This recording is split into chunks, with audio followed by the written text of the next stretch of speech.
Igreja Batista Novo Horizonte. Um novo horizonte com Jesus em sua vida. Mensagens do coração de Deus para o seu coração. Momentos com Jesus.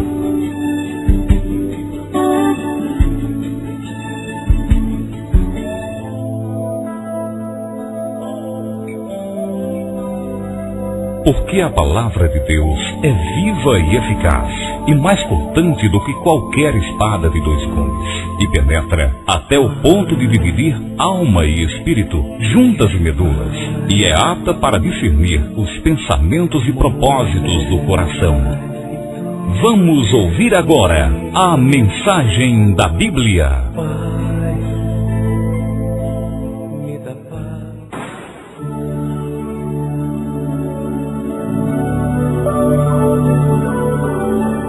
Eu louvo a Deus pela vida de cada um dos amados irmãos que aqui estão e que sentirem em seus corações o desejo de estar conosco aqui para juntos adorarmos ao Senhor na beleza da sua santidade, de buscarmos e de mais uma tentativa crescermos em comunhão. Só assim nós poderemos sonhar e subir ao céu juntos.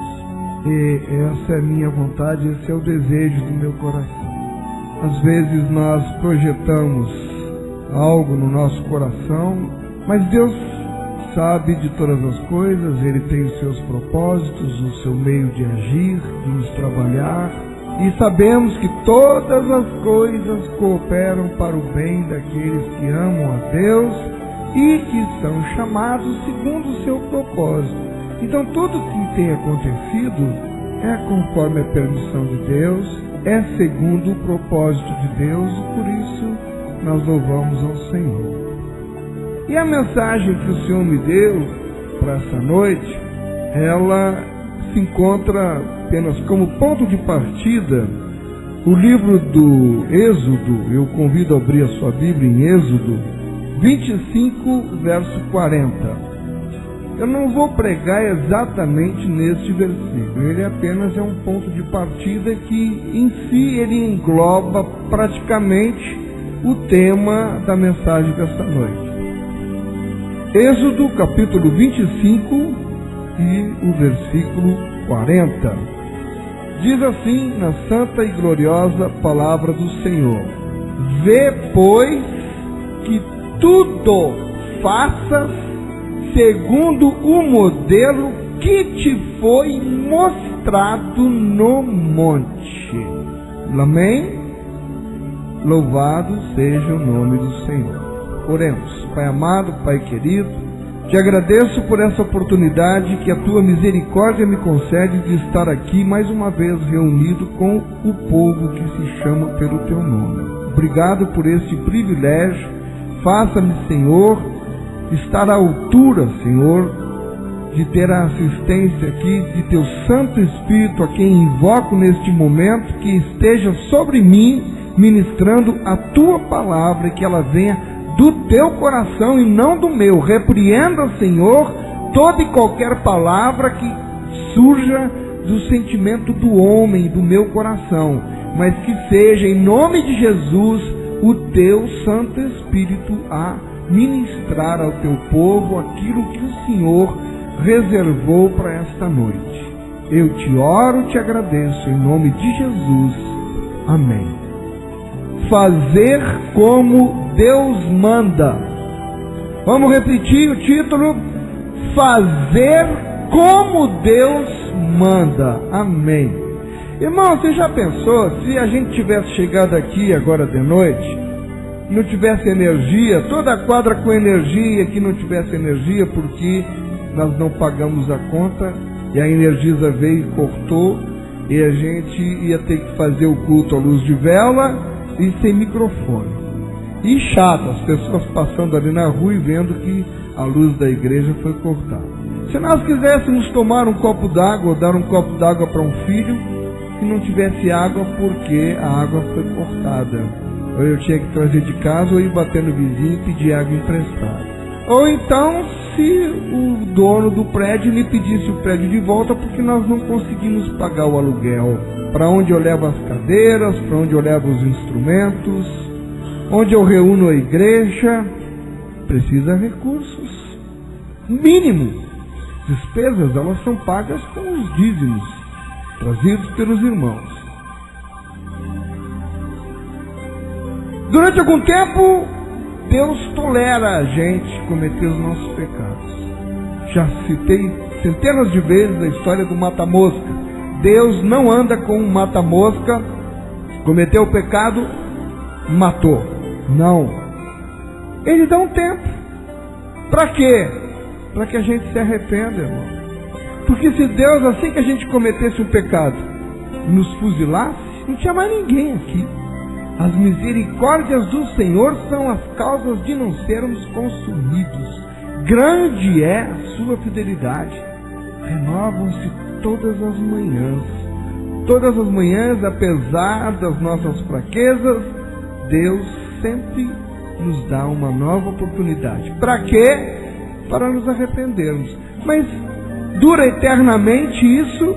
Não. Chega um momento que Deus acaba dizendo: basta, agora chega. E a palavra diz que nós temos que nos basear, que nós temos que imitar como o nosso Pai nos trata, nós temos que tratar os outros. E como líder, como pastor, eu tenho procurado, Deus sabe o quanto, colocar isso em prática. Os irmãos sabem disso também. E eu tenho procurado ser bastante tolerante no trato com os irmãos. Eu tenho o maior pavor de perder alguém por culpa minha, que alguém se afaste por negligência, por inabilidade minha.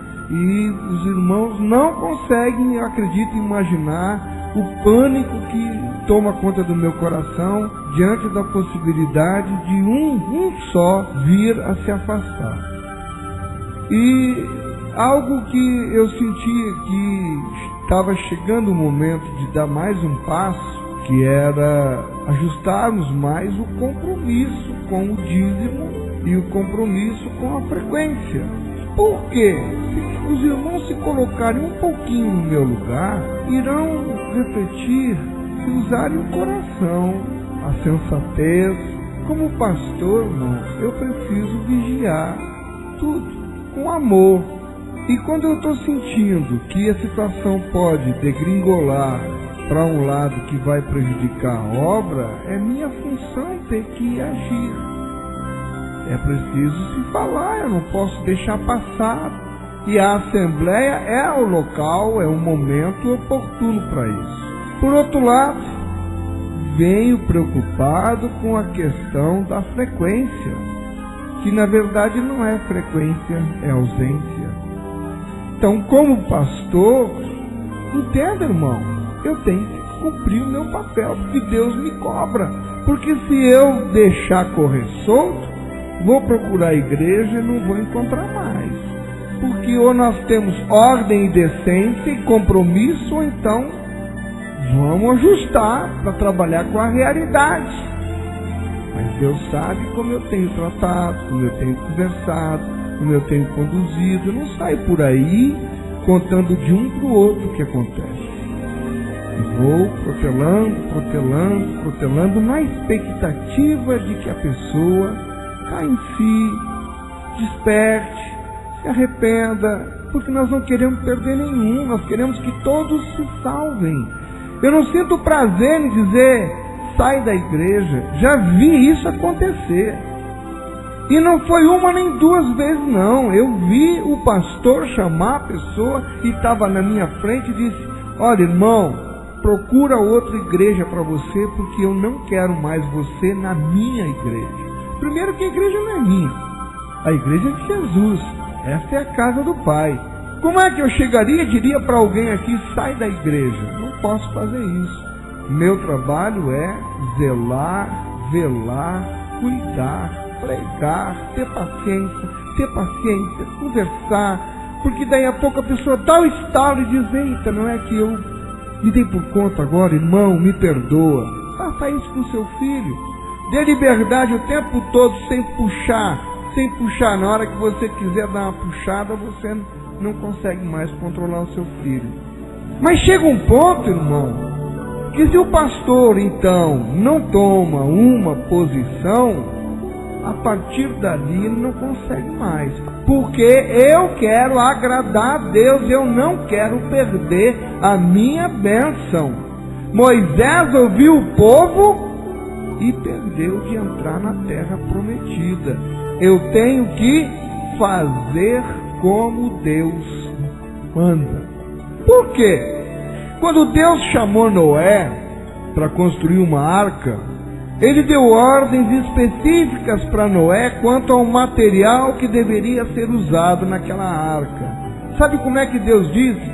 Noé, vem cá, constrói uma arca de madeira de gofer.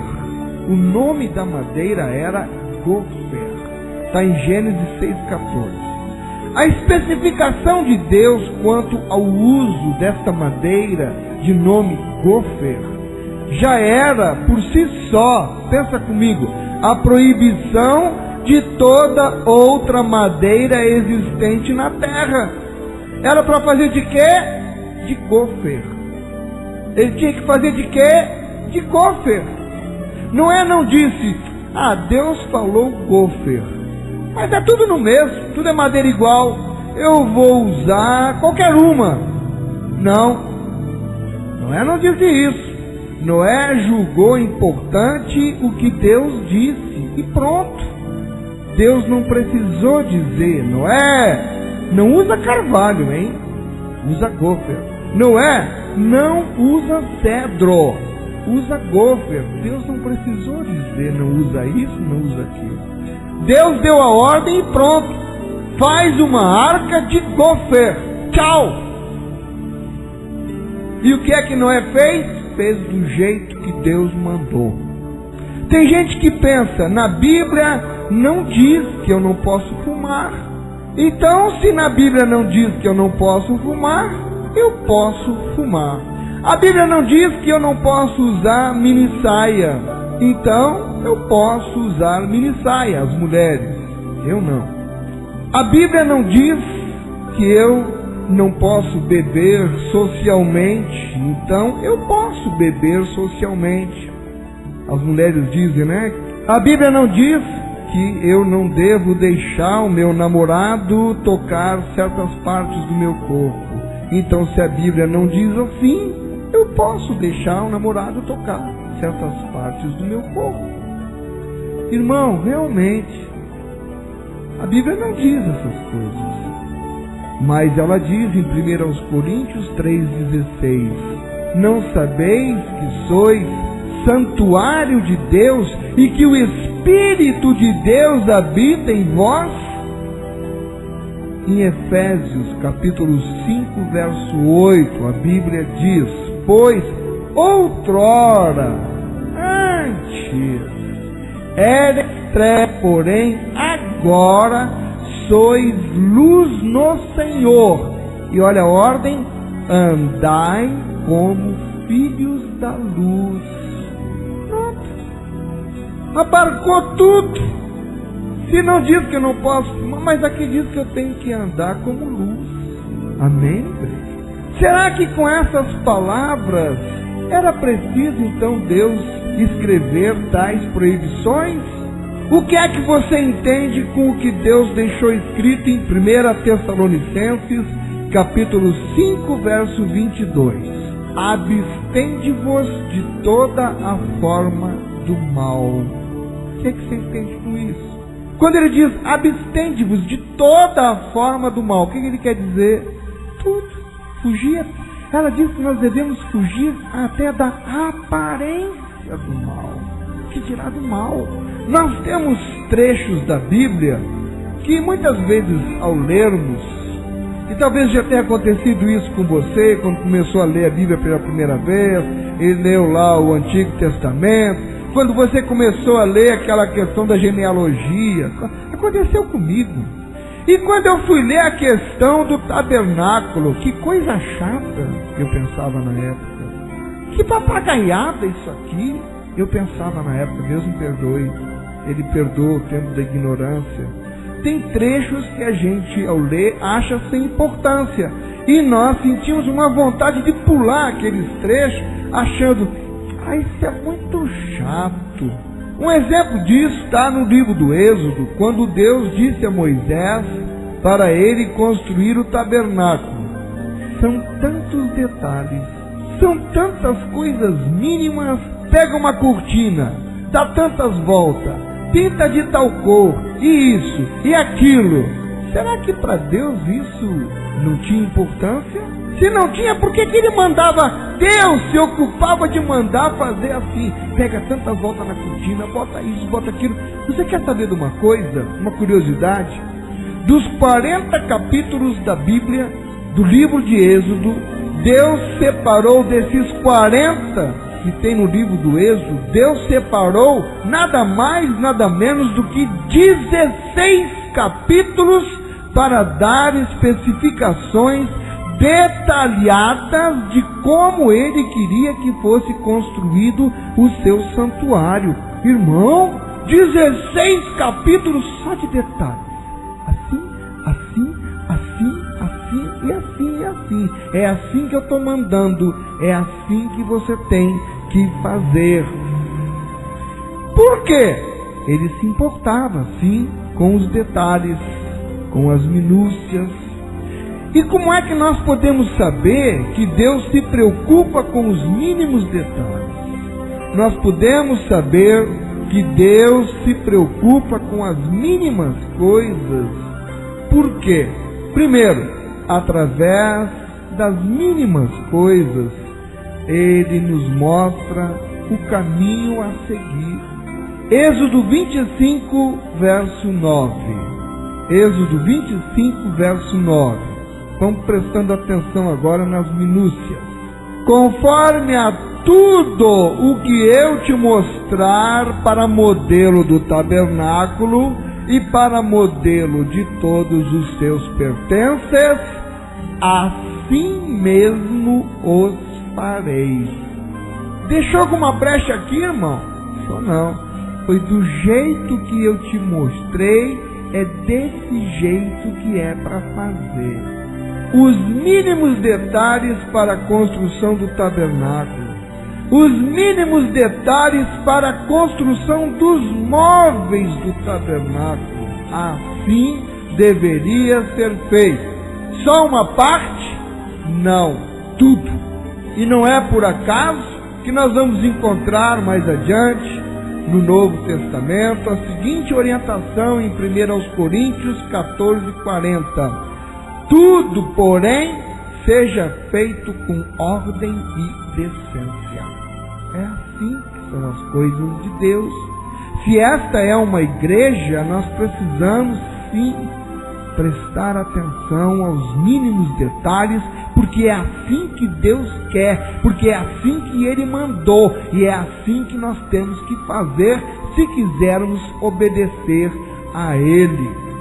O que será que Moisés pensou quando Deus deu aqueles monte de especificações? Será que Moisés saiu dali dizendo: isso é um exagero, eu não preciso seguir todos esses detalhezinhos, um colchete aqui, um alfinete ali, uma dobra a mais, uma dobra a menos, não precisa tudo isso. Eu vou deixar tudo isso aqui de lado. Eu vou fazer somente o básico, o que é o maior. Eu vou fazer só o que é mais visível. Estes outros detalhes são insignificantes. Não, Moisés não fez isso. Deus repete por várias vezes que observar a sua palavra nos mínimos detalhes é o que Ele quer de nós. Um passeio pela Bíblia. Êxodo 25:40. Vê, pois, preste atenção, ele repete por várias vezes que observar sua palavra nos mínimos detalhes é o que Ele quer de nós. Êxodo 25:40. Vê, pois, que tudo faça segundo o modelo que te foi mostrado no monte. Êxodo 26:30. levantarás o tabernáculo segundo o modelo que te foi mostrado no monte. Êxodo 27, verso 8. Oco e de tábuas o farás. Como se te mostrou no monte, assim o farão. Êxodo 31, verso 6. Eis que lhe dei por companheiro a Oliabe, filho de Aizamaque, da tribo de Dan, e dei habilidade a todos os homens hábeis, para que me façam tudo o que tenho ordenado. Êxodo 31, verso 11. E o óleo da unção e o incenso aromático para o santuário, eles farão tudo segundo tenho ordenado. Nós podemos saber que Deus se preocupa com as mínimas coisas, porque Ele sempre espera a nossa obediência. Êxodo 35, verso 1. Então Moisés convocou toda a congregação dos filhos de Israel e disse-lhes: estas são as palavras que o Senhor ordenou que se cumprissem. Vamos imaginar essa cena? Deus fala com Moisés, explica tudo em detalhes para Moisés. Moisés tinha duas coisas a fazer: obedecer ou não obedecer. Ele escolheu obedecer. E aí chamou o povo e disse que Moisés convocou toda a congregação dos filhos de Israel e disse-lhes: estas são as palavras que o Senhor ordenou que se cumprissem. Como líder, ele não teve outra alternativa senão chamar, reunir o povo e dizer: gostem ou não gostem, queiram ou não queiram, essas são as palavras que Deus ordenou que se cumprissem. Moisés, como servo, ele deu crédito. Como servo, ele deu ouvidos à palavra do Senhor e ele estava pronto a se submeter. Moisés, como líder escolhido por Deus, se viu na responsabilidade de levar o povo a uma obediência genuína, sincera, a cumprirem a palavra do Senhor. Como líder, ele teve que fazer isso. Se Moisés não tivesse feito, de quem é que Deus ia cobrar? Era de Moisés, porque foi para Moisés que ele deu a ordem. Êxodo 35, verso 10. E venham todos os sábios de coração entre vós e façam tudo o que o Senhor tem mandado. Os hábeis que Moisés então convocou, eles não eram hábeis por seus próprios méritos, o eram porque Deus os havia capacitado. Como capacitou a mim, capacitou a você.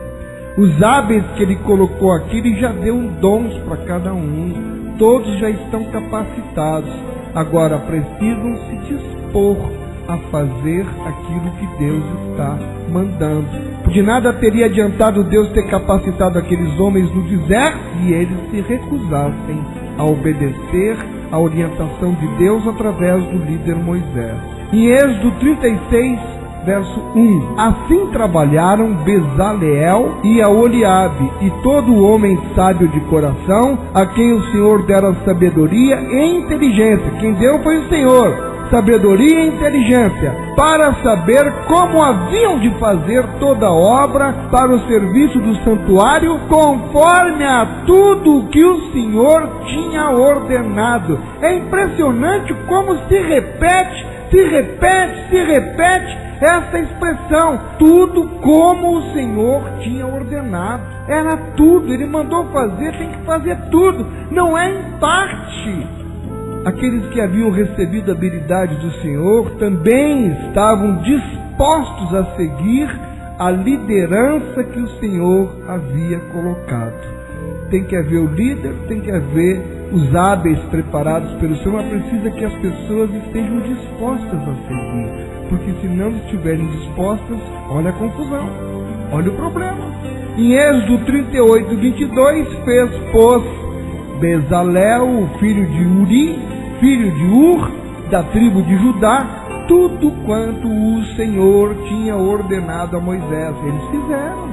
Eles cumpriram, eles obedeceram. Não tem aqui dizendo que algum deles, não vou fazer assim não, eu vou fazer só pela metade. Irmãos, e também, eu não tenho tempo, em Êxodo 39, nos versos 1, 5, 21, 26, 29, 32, 42, etc. Moisés continuou a orientar o povo, dizendo: assim façais tudo conforme o Senhor ordenou. Irmãos, não foi assim não. Façais alguma coisa, mas foi façais tudo. Não foi assim, façais ao seu modo, mas foi façais conforme o Senhor ordenou. E é por isso, é exatamente por isso que Moisés queria levar o povo a ser fiel nas mínimas coisas. Foi por isso que Moisés agiu assim. Ele tinha que fazer o povo ser fiel nas mínimas coisas, para obedecer a tudo que Deus havia lhe ordenado e para não perder a sua bênção. Ele não podia perder a bênção dele, como eu também não quero perder a minha. Ao lermos esses capítulos, nós vamos encontrar muitos detalhes, nós vamos encontrar coisas minuciosas, porque Deus fez questão dos mínimos detalhes. E Moisés, como líder, como servo, ele compreendeu a sua responsabilidade de ser fiel. Ele acompanhou todos os pormenores, até quando? Até que tudo estivesse concluído conforme a vontade de Deus. E aí em Êxodo 39, 43, o desfecho. Êxodo 39, 43. Viu, pois, Moisés toda a obra, aleluia, e eis que a tinham feito como o Senhor ordenara, assim a fizeram. E Moisés os abençoou. Que momento glorioso, quando Deus fala com o líder, capacita, orienta, o líder fala ao povo, o povo é fiel ao líder e a Deus e faz como Deus ordenou. Nós perguntamos, então, por que tantos detalhes? Por que tantas minúcias? Eu pergunto isso e eu respondo, sabe por quê? Porque Deus é perfeito, porque Deus é santo e porque principalmente Ele queria aquilo tudo organizado, porque Ele queria habitar naquele lugar. Ele queria habitar naquele santuário. Ele queria fazer daquele tabernáculo a sua morada aqui na terra. Por isso, Ele queria tudo nos mínimos detalhes. E eu lhe pergunto, será que Deus mudou? Não. Deus, Ele é imutável. Ele continua o mesmo e vai continuar até o fim dos séculos, por toda a eternidade. Aleluia! Ele continua o mesmo. Tantos detalhes, tantas minúcias para o tabernáculo, dentre tantas outras coisas, é porque Ele queria habitar naquele lugar. E hoje, qual é o tabernáculo? E hoje, qual é o santuário de Deus? Qual é o lugar que Deus quer habitar aqui na terra? 1 Coríntios 3,16. Não sabeis que sois santuário de Deus e que o Espírito Santo de Deus habita em vós? Por isso Ele nos trata com tanto zelo, por isso Ele quer que andemos nos mínimos detalhes, porque Ele quer habitar em nós, Ele quer fazer morada em cada um de nós. E depois de tudo pronto, quando o tabernáculo ficou pronto, que Moisés abençoou o povo, todas as coisas colocadas nos seus devidos locais, o texto relata em Êxodo 40, 34.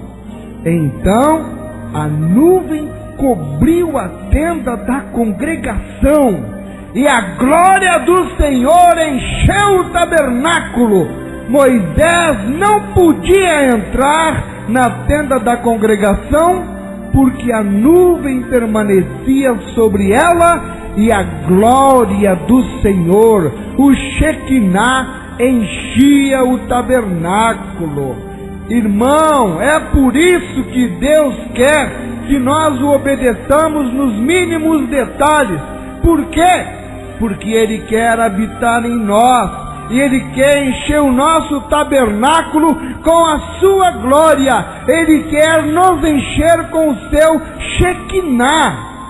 Por fim, nós podemos saber que Deus se preocupa com as mínimas coisas, porque Ele promete bênçãos para aqueles que são fiéis. Será que a glória de Deus iria descer sobre a desobediência? Você crê nisso? Que na desobediência, mesmo assim, a glória de Deus desceria? Numa igreja desobediente, a glória de Deus desce? Eu não creio, porque Deus é santo e Ele quer que sejamos santos e obedientes. Ele disse a Abraão: anda na minha presença e ser perfeito. A glória de Deus jamais desceria sobre a desobediência do povo. Foi Deus mesmo quem guiou aquele povo durante a sua peregrinação, de dia, de noite. Sem a presença dele, jamais eles teriam conseguido. E assim é eu, e assim é você. Você e eu não iremos a lugar nenhum se não contarmos com a presença de Deus constante na nossa vida. Mas para que possamos contar com a presença, com a glória, com o Shekinah de Deus na nossa vida, é preciso que sejamos obedientes. Algumas coisas, não, a tudo. Deus é um Deus que nos quer por inteiro. Ele não nos quer pela metade. Porque se Moisés não tivesse feito tudo que o Senhor ordenou, o que aconteceria com Moisés? Moisés seria culpado de desobediência.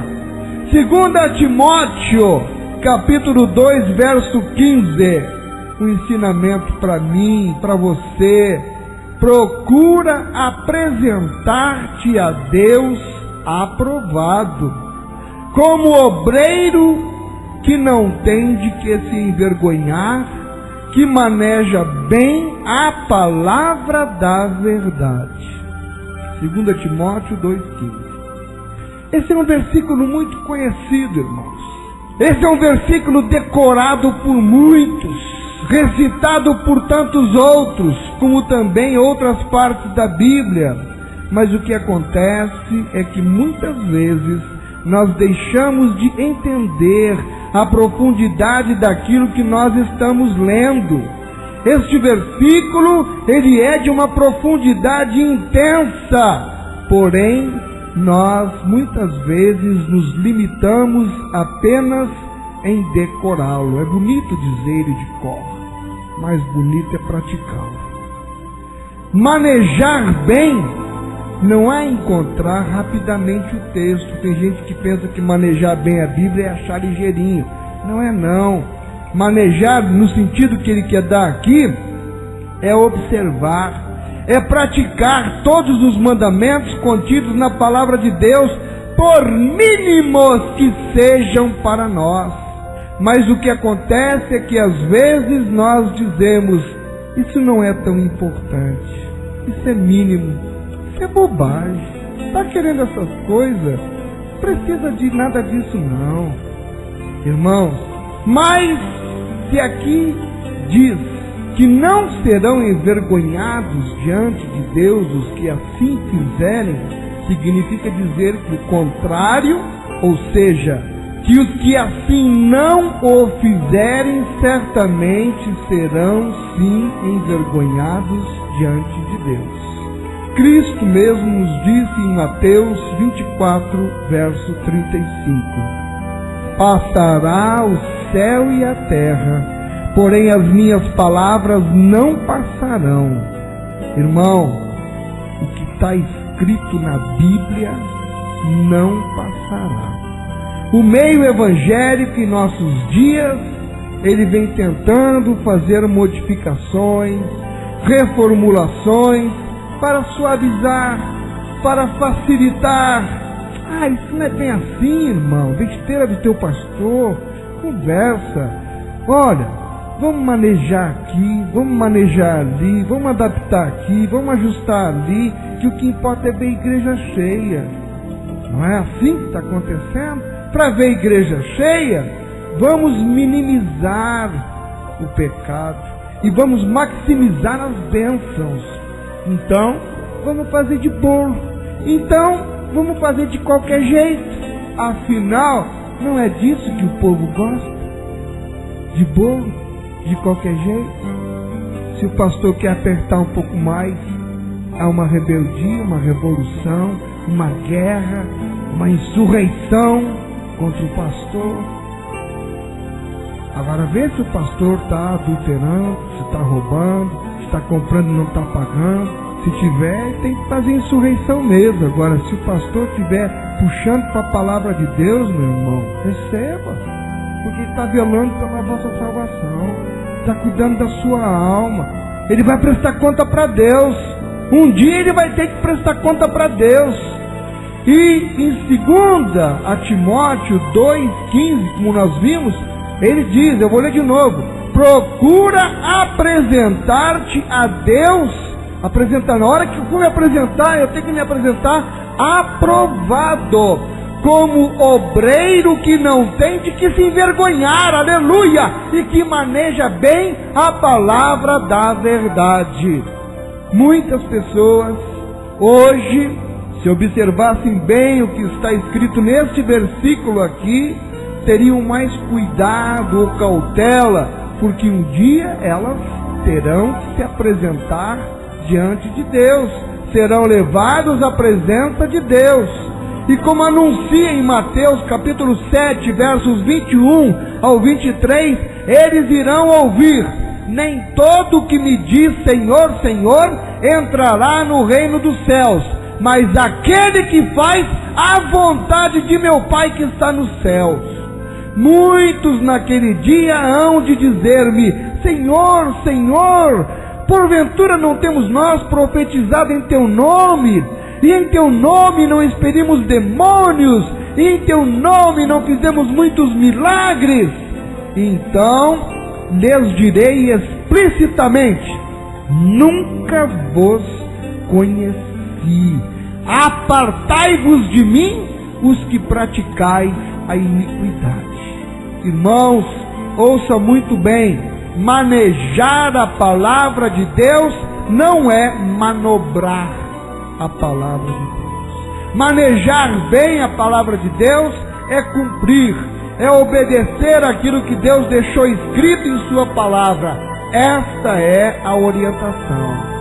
Nós não temos o direito de acharmos se é ou não é importante o que está escrito na Bíblia, mas sim perguntar: será que isso que estamos achando sem importância é mesmo sem importância para Deus?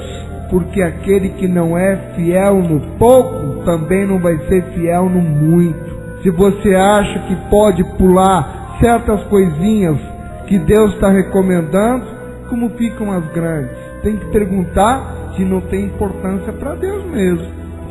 Eu vou deixar uma coisa bem clara para a igreja.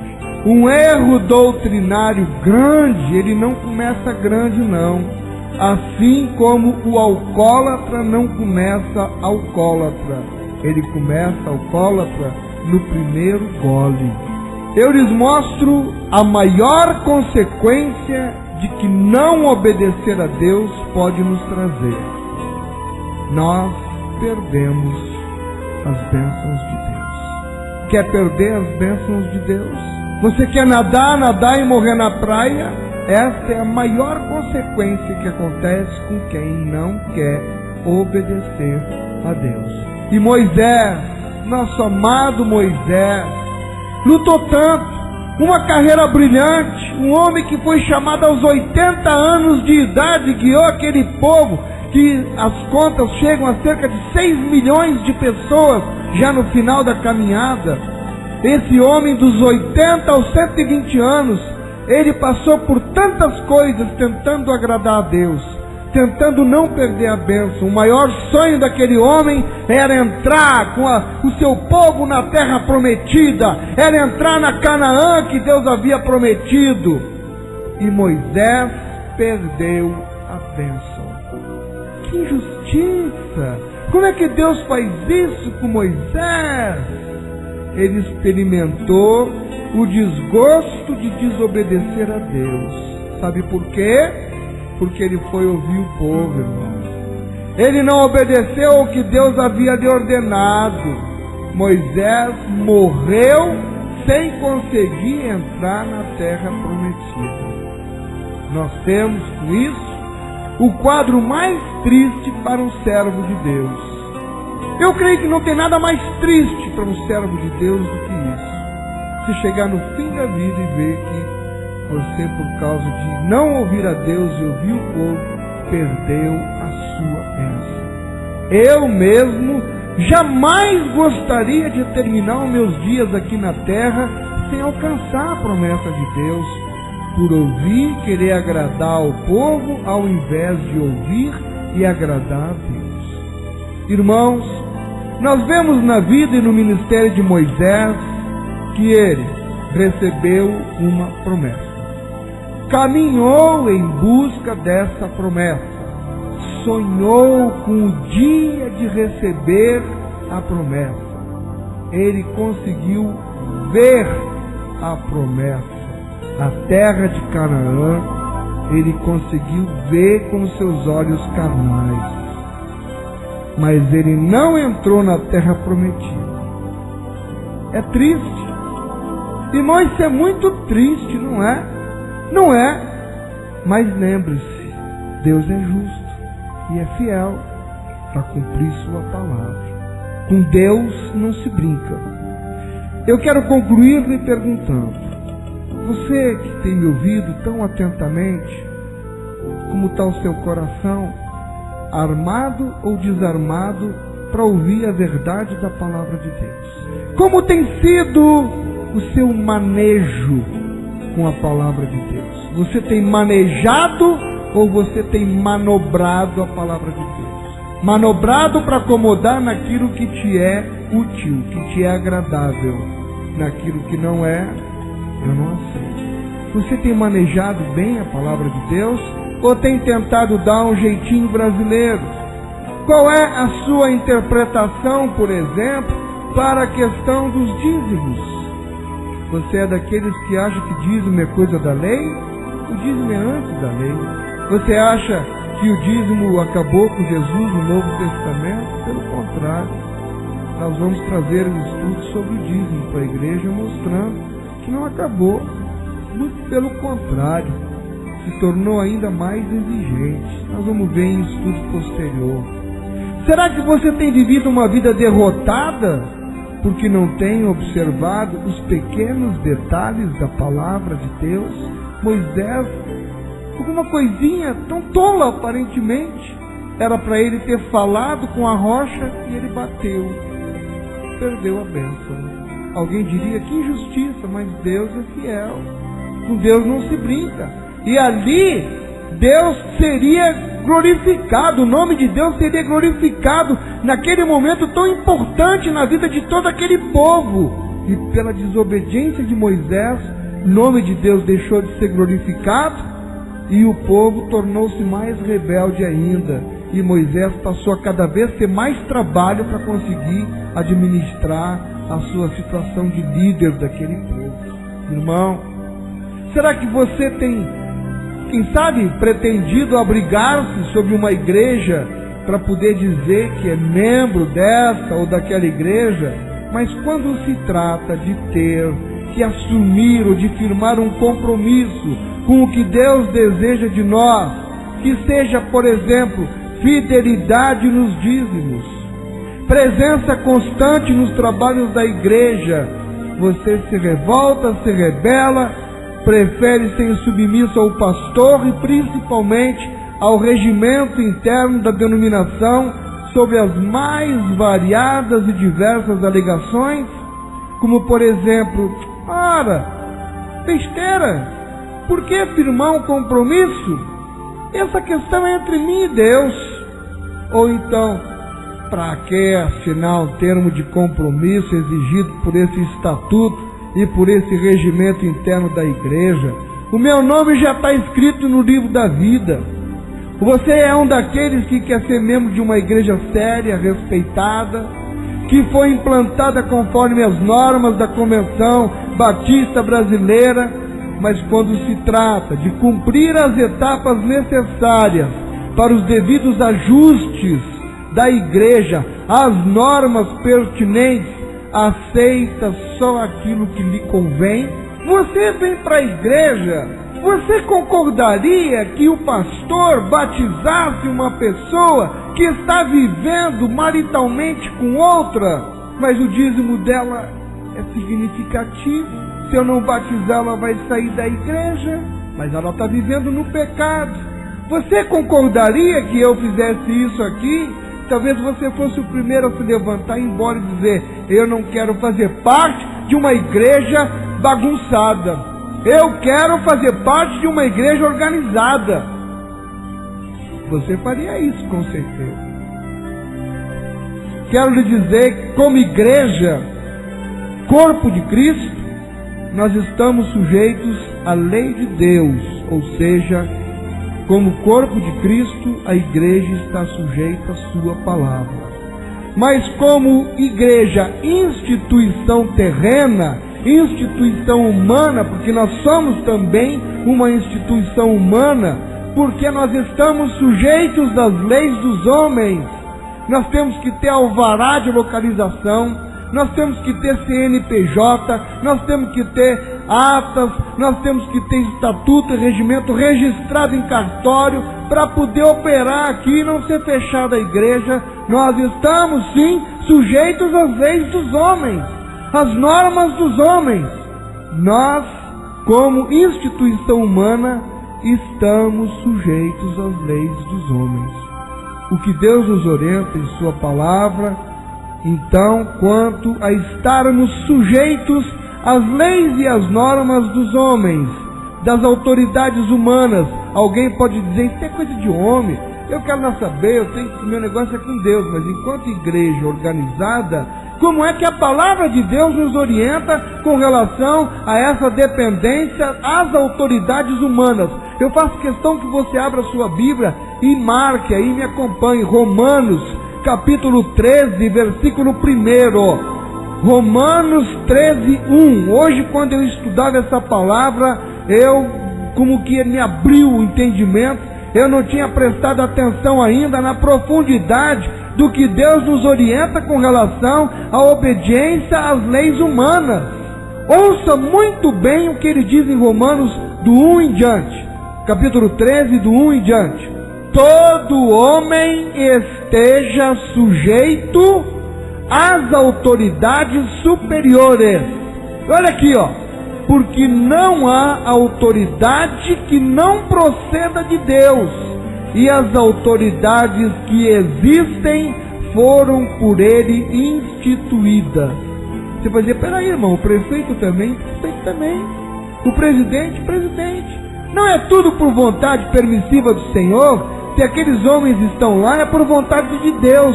Todos eles são autoridades constituídas por Deus, instituídas por Deus.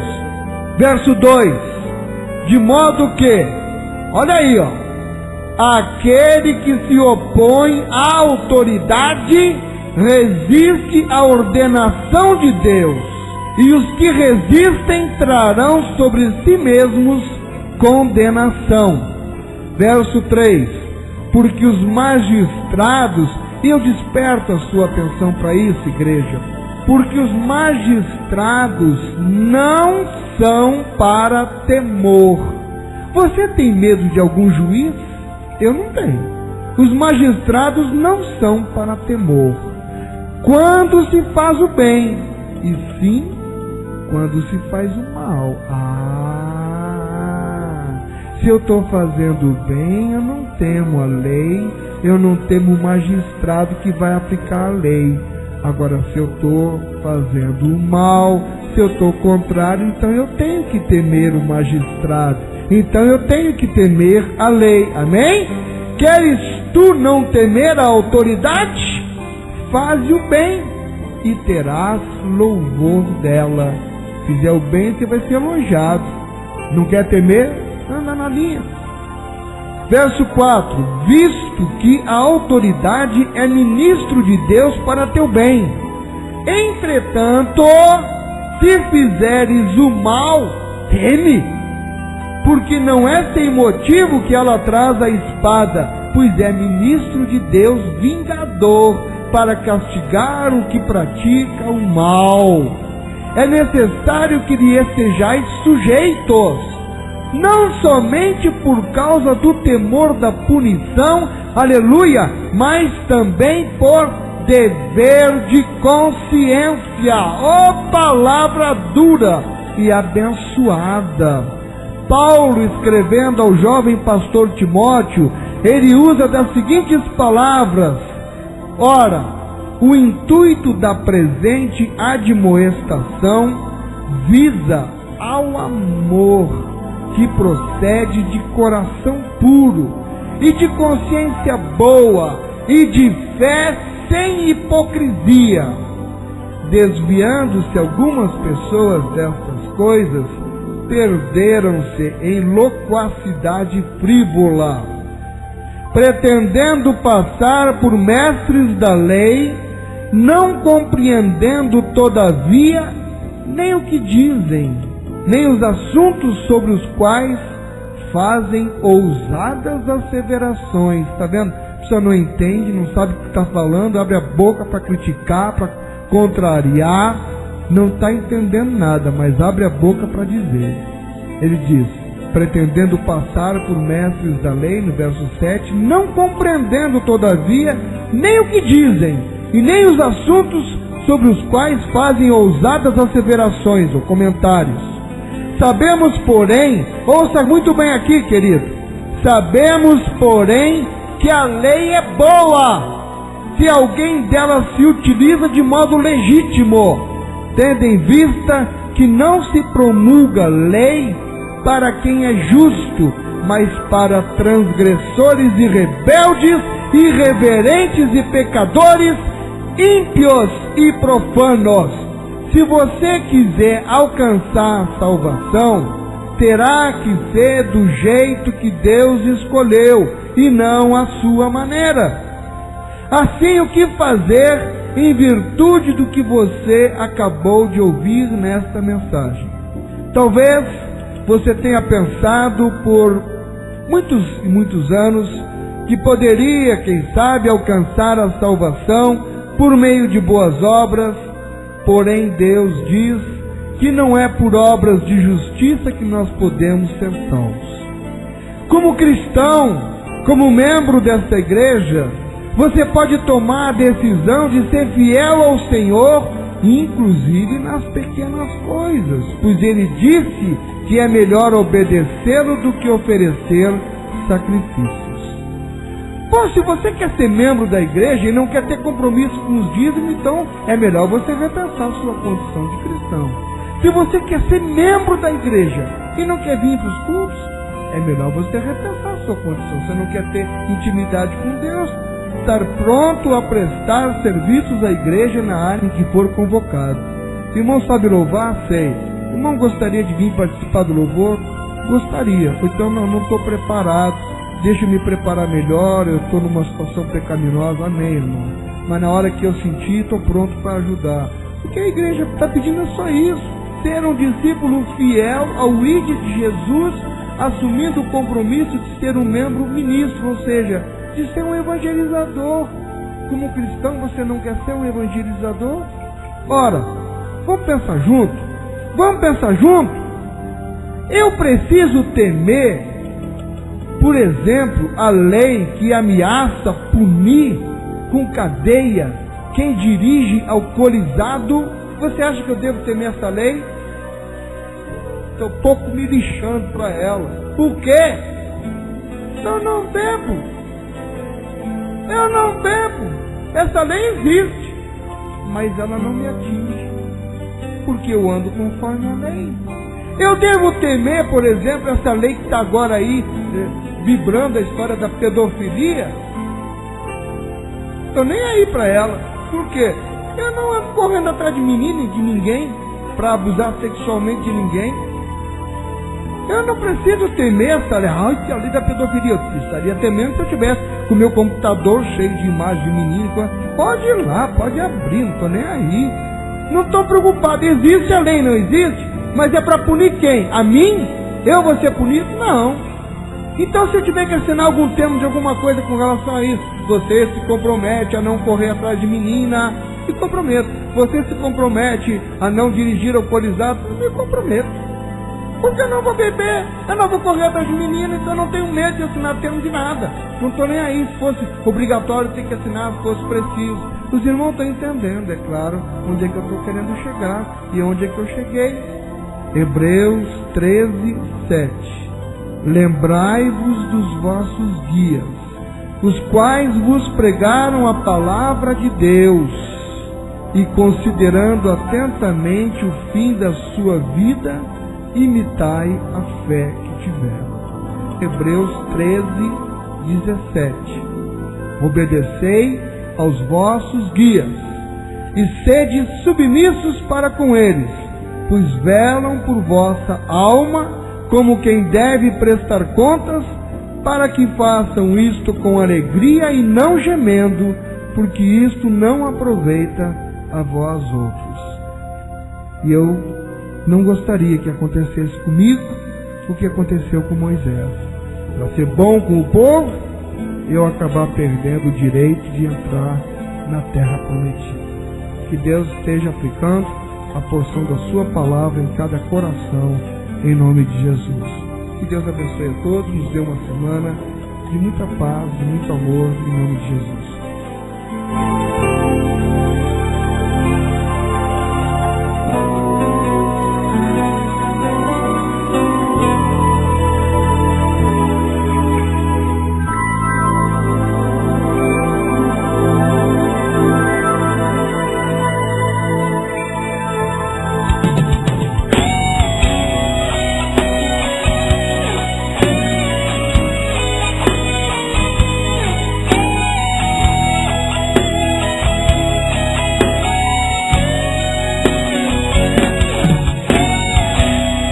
Programa Momentos com Jesus.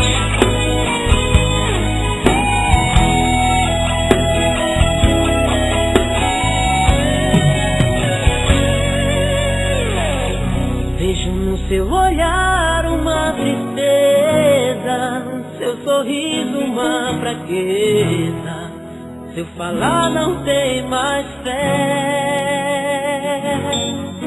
Você fala que não dá mais pra suportar essa dor no coração, e chorando cai na solidão. Se sua mesa está vazia, ele vem te saciar. Se sua casa está caindo, ele vem te ajudar. Se uma doença te atacou, ele vem pra te curar.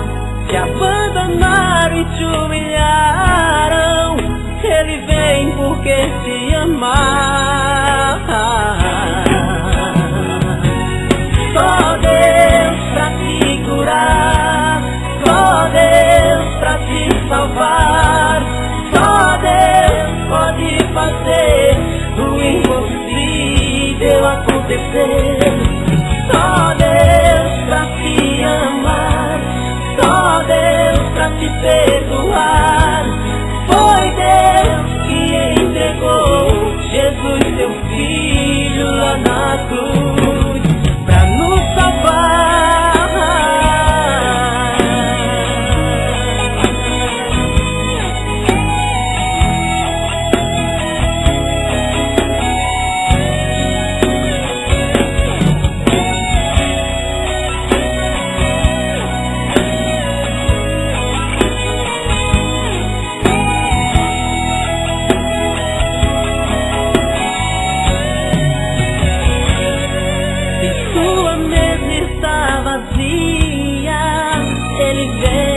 saciar. Se tua casa está caindo, Ele vem te ajudar. Se uma doença te atacou, Ele vem pra te curar. Te abandonaram e te humilharam, Ele vem porque te ama. Só Deus pra te curar, só Deus pra te salvar, só Deus pode fazer o impossível acontecer. Só Deus pra te amar, só Deus pra te perdoar. Foi Deus que entregou Jesus, seu Filho, lá na cruz pra nos salvar.